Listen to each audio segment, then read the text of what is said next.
अस्सलाम वालेकुम। तो आज हम साइक्लिक ग्रुप से रिलेटेड कुछ थ्योरम्स को डिस्कस करने जा रहे हैं। इनफैक्ट प्रीवियस लेक्चर में हमने साइक्लिक ग्रुप, उसके बाद साइक्लिक सब ग्रुप, उसके जनरेटर्स के बारे में, देन उसकी काफ़ी सारी एग्जांपल्स के बारे में प्रीवियस हमने डिस्कस कर लिया है। तो आज उसी से रिलेटेड हमारा नेक्स्ट लेक्चर है।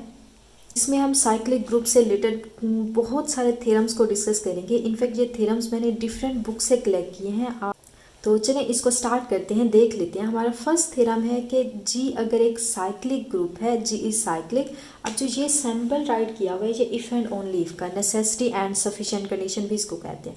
मतलब डबल साइडेड कंडीशन है। अगर ये कंडीशन सेटिस्फाई होगी तो लाजमी ये होना पड़ेगी, और अगर ये कंडीशन सेटिस्फाई हो रही है तो इट मीन्स जी हमेशा एक साइक्लिक ग्रुप होगा। तो देखिए इसमें है कि अगर जी कोई एक साइक्लिक ग्रुप है then it coincides with one of its cyclic subgroup. अब इस बात का क्या मतलब है? देखिए फॉर एग्जांपल मैं यहाँ पे कोई एक साइक्लिक ग्रुप ले लूँ C4, जो कि इनफैक्ट प्रीवियस भी हमने किया हुआ है। इसमें एलिमेंट्स होते हैं +-1 एंड +-i।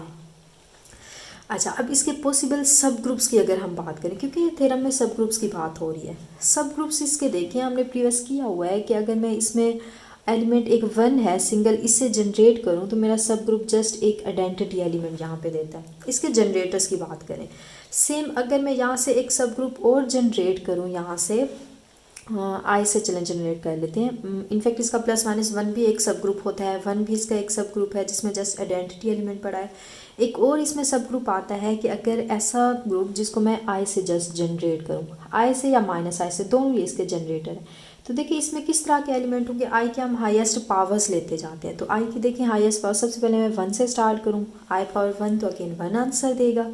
आई का स्क्वायर लें तो वो हमें -1 आंसर दे देगा। अगेन अगर मैं i³ करूँ तो यहाँ से मुझे -i दे देगा। अगर मैं i की पावर 4 करूँ तो मुझे +1 आंसर मिल जाएगा। तो देखें एक सिंगल एलिमेंट एक i से, एक ग्रुप के एलिमेंट से जो कि इस ग्रुप C4 के अंदर i जो है बिलोंग कर रहा है, उससे मैंने एक पूरे का पूरा ग्रुप जनरेट कर लिया, जो कि ये इसका सब ग्रुप है। अब देखिए साइक्लिक ग्रुप एक ऐसा ग्रुप होता है जिसके अंदर कोई एक एलिमेंट लो और उससे एक और उसका सबसेट बनाओ, उसे जनरेट करो तो वो बिल्कुल सेम इक्वल आ जाए, जैसे कि यहाँ पे आ रहा है। तो इसका मतलब ये इसका जो सब ग्रुप हमने बनाया वो उस ग्रुप को कोइंसाइड कर गया, बिल्कुल सेम उसका इक्वल आ गया। तो इसका यही मतलब है, अगर इनफैक्ट कोई भी ग्रुप जो उसका सब ग्रुप है उसको कोइंसाइड कर जाए तो वो हमेशा हमेशा ग्रुप क्या होगा, उसके एलिमेंट से। अब ये नहीं कह देना कि कोई भी मैं ग्रुप उठाऊँ उसका हमेशा सब ग्रुप वो इटसेल्फ होता है तो वो हर ग्रुप साइक्लिक बन जाएगा, ऐसा नहीं है। अगर उसके कोई एक एलिमेंट को मैं उठाऊँ, पूरे का पूरा ग्रुप जनरेट उससे हो जाए, वो कोइंसाइड कर जाए उसका सब ग्रुप, देन वो जो ग्रुप होगा वो साइक्लिक होगा। बेसिकली वैसे तो देखा जाए कोई भी आप ग्रुप उठाएं, चाहे वो साइक्लिक है या नहीं है, एबिलियन है या नहीं है, उसके सब ग्रुप्स में इटसेल्फ वो ग्रुप भी आ जाते हैं। बट ऐसा कुछ ग्रुप्स में, कुछ स्पेसिफिक साइक्लिक ग्रुप्स में ऐसा होता है कि उसका जो कोई एक एलिमेंट लो उससे मैं पूरा ग्रुप जनरेट कर पाती हूँ तो उसका सब ग्रुप हो जाता है, वो कोइंसाइड कर जाता है। इस बात का ये मतलब है, इसको वहाँ नहीं लेके जाना कि कोई भी ग्रुप का सब ग्रुप उठाएं। क्लियर होगी बात? अच्छा, नेक्स्ट वन हमारे पास है, फर्स्ट रिजल्ट हो गया। सेकंड को देखें, इसमें देखिए ये स्टेटमेंट गिवन है कि order of finite group always equal होगा order of any of its element जो उस ग्रुप को जनरेट कर रहा होगा। मीन्स कि अगर कोई मैं ग्रुप लेती हूँ और उसका ऑर्डर फाइंड करती हूँ, फॉर एग्जांपल उसका ऑर्डर 4 था, अभी हमने देखा, तो कोई ग्रुप है उसका ऑर्डर 4 आ रहा है, तो हमेशा हमेशा उसके एलिमेंट से मैं अगर कोई ग्रुप जनरेट करूँ तो उसका ऑर्डर भी 4 ही होगा। सेम ये दोनों पैरेलल काम कर रहे हैं कि कोई भी जनरेटर मैं लूँ, अगर उसका भी ऑर्डर, उसका जब मैं ग्रुप फाइंड करती हूँ उससे जो ग्रुप जनरेट हो रहा है, अगर उसमें से ऐसा नहीं है कि हर एलिमेंट, वहाँ यहाँ पे फॉर ए नहीं है, कोई एक सिंगल, जैसे यहाँ पे आई आ रहा था या -i आ रहा था, देखिए 1 से हमारे पास ऑर्डर 4 का ग्रुप जनरेट नहीं हुआ था। तो यहाँ पे कोई अगर एक एटलीस्ट 1 एलिमेंट भी ऐसा एग्जिस्ट कर गया जिससे मैं ग्रुप पूरा जनरेट करूँ, उसका ऑर्डर जो है उस ग्रुप के इक्वल आ जाए, मीन्स कि वो ग्रुप इटसेल्फ मुझे कोइंसाइड कर जाए, इटसेल्फ वही ग्रुप मिल जाए, तो इसका मतलब क्या होगा, ऐसा ग्रुप जो होगा हमारे पास वो साइक्लिक ग्रुप हो जाएगा। अच्छा, नेक्स्ट थर्ड वन देखें, इसमें है every cyclic group is an abelian group. अब ये भी प्रीवियस हमने बहुत ही डिटेल में देखा, इनफैक्ट इसकी रीज़न भी देखी थी, इसको हमने प्रूव भी किया था कि कोई भी मैं साइक्लिक ग्रुप लेती हूँ हमेशा हमेशा वो एक मेरा एबिलियन ग्रुप होता है। क्यों? क्योंकि देखें कि जो साइक्लिक ग्रुप्स होते हैं उसके अंदर जो एलिमेंट्स पड़े होते हैं वो पावर फॉर्म में होते हैं। ऐसा नहीं हो सकता कोई साइक्लिक ग्रुप है उसका आप एलिमेंट उठाओ वो पावर फॉर्म ना हो। मैं फॉर एग्जांपल कहती हूँ मेरे ये दो साइक्लिक ग्रुप में से एलिमेंट्स है, एक है एक्स पावर m, दूसरा एक्स पावर n। अच्छा, तो साइक्लिक ग्रुप है, लास्ट में वो ग्रुप की कंडीशन को सेटिस्फाई करेगा। अगर मैं कहती हूँ इसमें कुलियर लॉ को सेटिस्फाई कर रहा है, तो कुलियर लॉ में क्या कहता है कि अगर अंडर मल्टीप्लिकेशन है, अगर मैं इसका डॉट लूँ तो ये हमेशा ये भी उस ग्रुप में से बिलोंग करेगा, ऐसे होगा ना। अच्छा, अब देखें पावर बेस से में तुम्हारी पावर क्या होती है, ऐड हो जाती है, ये प्लस हो जाएगा n में। अच्छा, अब इसको देखें, मैं इसको ऐसे राइट कर सकती हूँ, बेसिकली हमने इसको राइट किया, आप देखें स्पेस नहीं थी इसलिए। तो देखिए पावर को मैं यहाँ पे एक्सचेंज कर सकती हूँ ना, अंडर एडिशन ये कमोडेटिव होता है, n plus M M plus N के इक्वल ही होता है, सेम बात हो जाती है। अच्छा, अब इसकी अगर मैं पावर स्प्लिट कर दूँ, x power n dot x power m हो जाएगा। देखिए हम लेके क्या चले थे, हम लेके चले थे x पावर m पहले था, आप देखिए हम जो फाइंड किया है x की पावर n पहले आ गया, तो इट मीन्स यहाँ पे ये कम्यूटेटिव लॉ को होल्ड कर गया, चाहे ये अंडर एडिशन हो या चाहे मल्टीप्लिकेशन ग्रुप हो। साइक्लिक ग्रुप वो हमेशा कम्यूटेटिव लॉ को होल्ड करता है, तो ऐसा ग्रुप जो कम्यूटेटिव लॉ को होल्ड करे आपको पता है वो क्या होता है, एबिलियन ग्रुप होता है। क्लियर होगी बात। तो ये भी हमारे यहाँ से रिजल्ट जो है वो प्रूफ हो गया।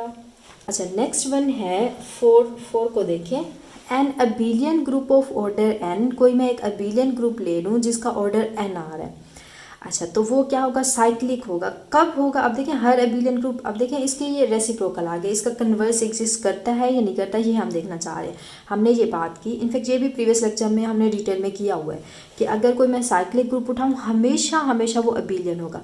अब क्वेश्चन यहाँ पे ये पैदा होता है कि हर एबिलियन ग्रुप भी साइक्लिक होगा, नेवर, हर एबिलियन साइक्लिक नहीं होता। बट अगर कोई एबिलियन ग्रुप साइक्लिक अगर आप करवाना चाह रहे हैं उसको ज़बरदस्ती, तो उसमें एक कंडीशन लाजमी सेटिस्फाई होनी चाहिए कि उस ग्रुप की जो एक्सपोनेंट आ रही है वो उस ग्रुप के ऑर्डर के इक्वल होनी चाहिए। अब ये एक्सपोनेंट क्या होती है, सेम वही बात, इसकी डिटेल हम नहीं कर सकते। एक्सपोनेंट क्या होता है, किसी ग्रुप का ऑर्डर क्या होता है, एबिलियन ग्रुप क्या होता है, साइक्लिक ग्रुप क्या है, ये सारा हमने प्रीवियस लेक्चर में बहुत ही डिटेल में विद एग्जाम्पल्स हमने किया हुआ है। तो काइंडली आप स्टार्ट से पढ़ना स्टार्ट करें, बिल्कुल फर्स्ट लेक्चर से स्टार्ट करें, तो इंशाल्लाह आपको हर बात समझ में आएगी। ठीक है, थोड़ा बहुत मैं आपको आइडिया यहाँ पे बता देती हूँ एक्सपोनेंट का।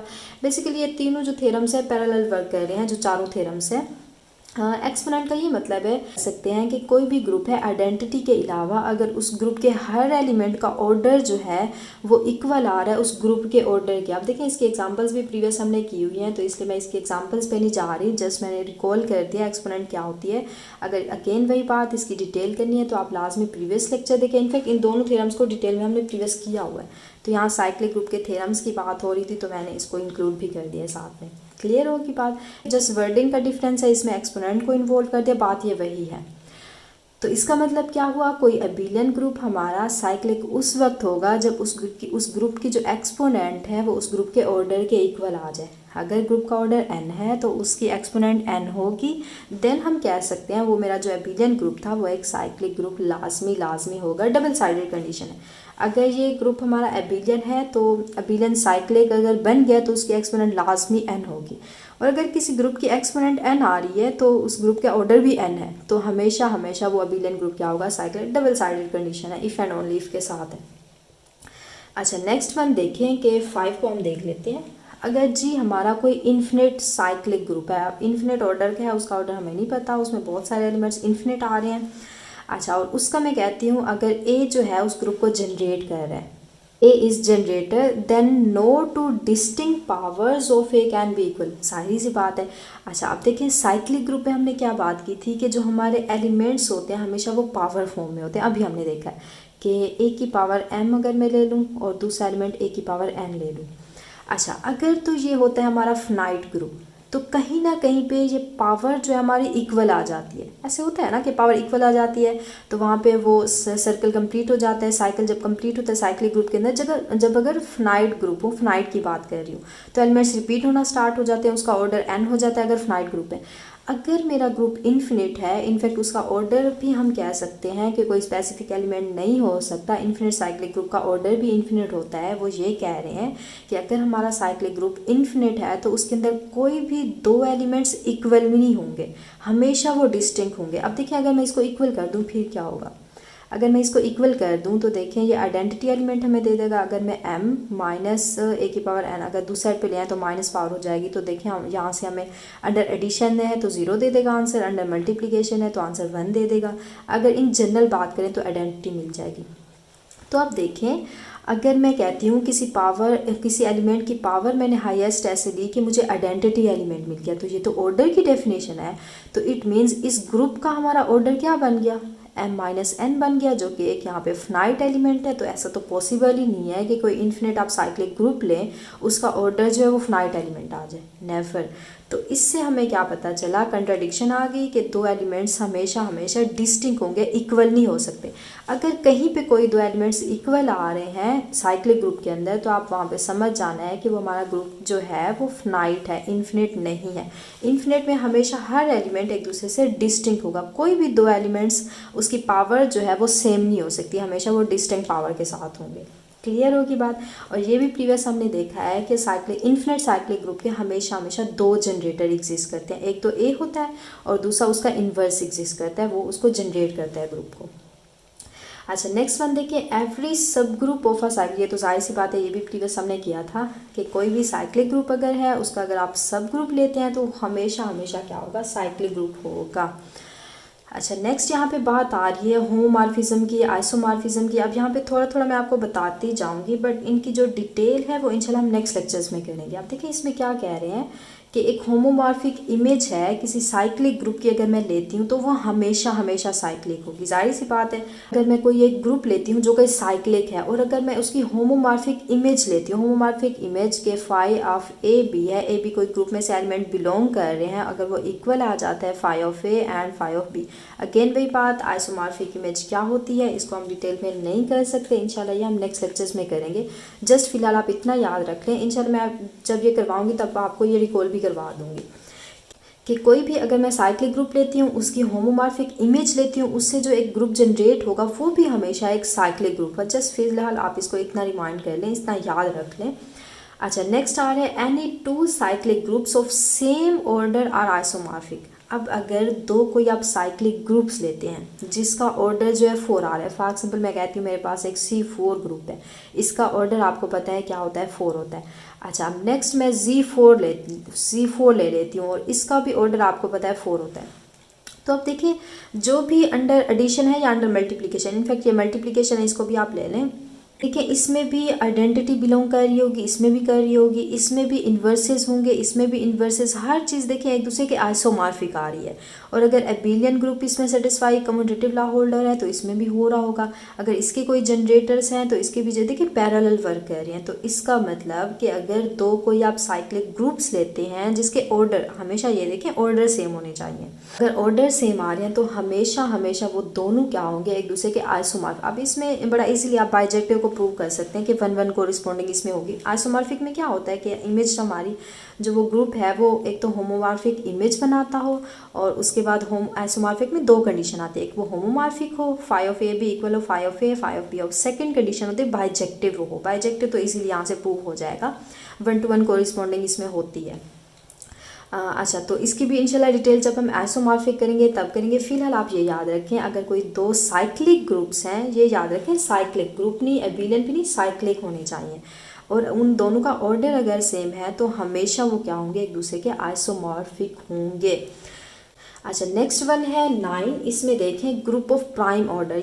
ये तो सिंपल कुछ भी नहीं है, ये जो हमने लैग्रांज थ्योरम है उसकी कंसीक्वेंस है कि कोई भी ग्रुप है अगर उसका ऑर्डर प्राइम आ रहा है तो हमेशा उसको चेक करने की ज़रूरत ही नहीं है, वो साइक्लिक होगा। अगर वो साइक्लिक होगा जाहिर सी बात है वो अबिलियन भी होगा। प्राइम ऑर्डर का कोई भी आप ग्रुप उठा लें उसको चेक करें, हाँ वो ग्रुप होना चाहिए। ये नहीं कहना कि कोई आप नंबर्स यहाँ से ले लें उसमें प्राइम नंबर्स आ रहे हैं, जैसे मैं लेती हूँ 1, 5, 6, इसमें 3 एलिमेंट्स हैं और यहाँ पे 1 नहीं लेते, 2 ले लेते। आप देखिए इसमें 3 एलिमेंट्स है बट इसमें आइडेंटिटी बिलोंग ही नहीं करी। आप बोलें इसका ऑर्डर जो है प्राइम है तो इसलिए ये क्या हो जाएगा, साइक्लिक ग्रुप, नेवर।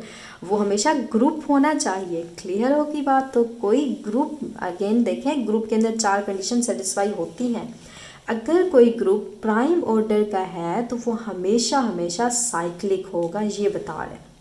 अच्छा नेक्स्ट वन देखें, every finite cyclic group is isomorphic to. अच्छा, अब देखिए इसमें ये होता है कि हर बार हम प्रीवियसली हमने देखा है ना कि अगर दो ग्रुप है हमारे पास, अगर उन दोनों का ऑर्डर सेम है, इक्वल आ रहा है, 4 है तो 4 ऑर्डर 4, 5 के दो सब ग्रुप्स हैं अगर, या ग्रुप्स हैं साइक्लिक हैं, वो तो हमेशा आइसोमॉर्फिक होते हैं। अब देखिए यहाँ फिनाइट की बात है। फिनाइट का मतलब कि उसके अंदर n एलिमेंट्स पड़े हुए हैं, एक ग्रुप है जिसका ऑर्डर n है और एक दूसरा ग्रुप है जिसका ऑर्डर n आ रहा है, तो वो आइसोमॉर्फिक होंगे। ये हमें ऊपर वाला थ्योरम ये बताता है कि ऑर्डर सेम हो। अब देखिए उसको हमने जनरलाइज कर दिया, एक स्टैंडर्ड यहाँ पे हमने एक सेट बना दिया जो कि साइक्लिक ग्रुप बना रहा है। वो क्या है, सेट ऑफ इंटीजर है अंडर मॉड्यूलर n के। सेट ऑफ इंटीजर हमने प्रीवियस किया हुआ है अंडर मॉड्यूलर n। इसमें कौन से एलिमेंट्स होते हैं, 0 की क्लास, 1 की क्लास, 2 की एंड सो ऑन, ये सारे एलिमेंट्स होते हैं। तो ये जो ग्रुप होता है हमारा साइक्लिक होता है। अब इसका ऑर्डर जो है हमें पता है n है, और इसके अलावा अगर कोई भी आप ग्रुप लेते हैं जिसका ऑर्डर n होगा तो वो हमेशा हमेशा इस ग्रुप के आइसोमॉर्फिक होगा। जस्ट कुछ भी नहीं किया, हमने उसको जनरलाइज कर दिया कि कोई भी ग्रुप है अगर वो ऑर्डर n का है तो रेसिड्यू क्लासेस ये भी मॉड्यूलर n है, इसका ऑर्डर भी n होता है, तो इसके जाहिर सी बात है वो आइसोमॉर्फिक ही होंगे ना। अब ये तो अंडर एडिशन की बात होगी। अब अगर मैं अंडर मल्टीप्लिकेशन में देखूं तो उसको हम जनरलाइज करते हैं सेट ऑफ कॉम्प्लेक्स नंबर से। ये आपके nth रूट ऑफ यूनिटी होते हैं, जो हमने प्रीवियस लेक्चर, इनफैक्ट इस पर डिटेल मेरे 2 लेक्चर हैं nth रूट ऑफ यूनिटी पे, तो इसको आप प्रीवियस देख लें। तो nth रूट ऑफ यूनिटी, इसका ऑर्डर भी n आ रहा है, इसमें n एलिमेंट्स आ रहे हैं, तो अंडर मल्टीप्लिकेशन कोई भी आपका ग्रुप हो जिसका ऑर्डर n आ रहा है और वो साइक्लिक ग्रुप है, हमेशा वो आइसोमॉर्फिक होगा इस ग्रुप के Cn के अंडर मल्टीप्लिकेशन। क्लियर होगी बात। अच्छा, ये तो हो गया फिनाइट ग्रुप्स के लिए। अब अगर मैं कहती हूँ को मैं कोई मेरा इन्फिनिट ग्रुप है, तो इन्फिनिट ग्रुप के लिए मैं एक इन्फिनिट ग्रुप ही लूँगी ना। फॉर एग्जांपल मैं कहती हूँ मेरा Z जो है ये इन्फिनिट ग्रुप है, 0 + -1 + -2 एंड सो ऑन, इसमें इन्फिनाइट एलिमेंट्स होते हैं। तो इट मीन्स आपको पता है ये एक साइक्लिक ग्रुप होता है आपका अंडर एडिशन।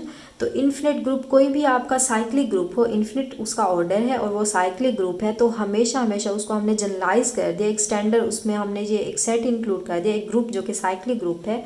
हमने कहा है कि अगर कोई इन्फिनिट साइक्लिक ग्रुप होगा तो वो हमेशा हमेशा इस ग्रुप के आइसोमॉर्फिक होगा। क्यों? क्योंकि इसका ऑर्डर भी हमारे पास इन्फिनिट आ रहा है।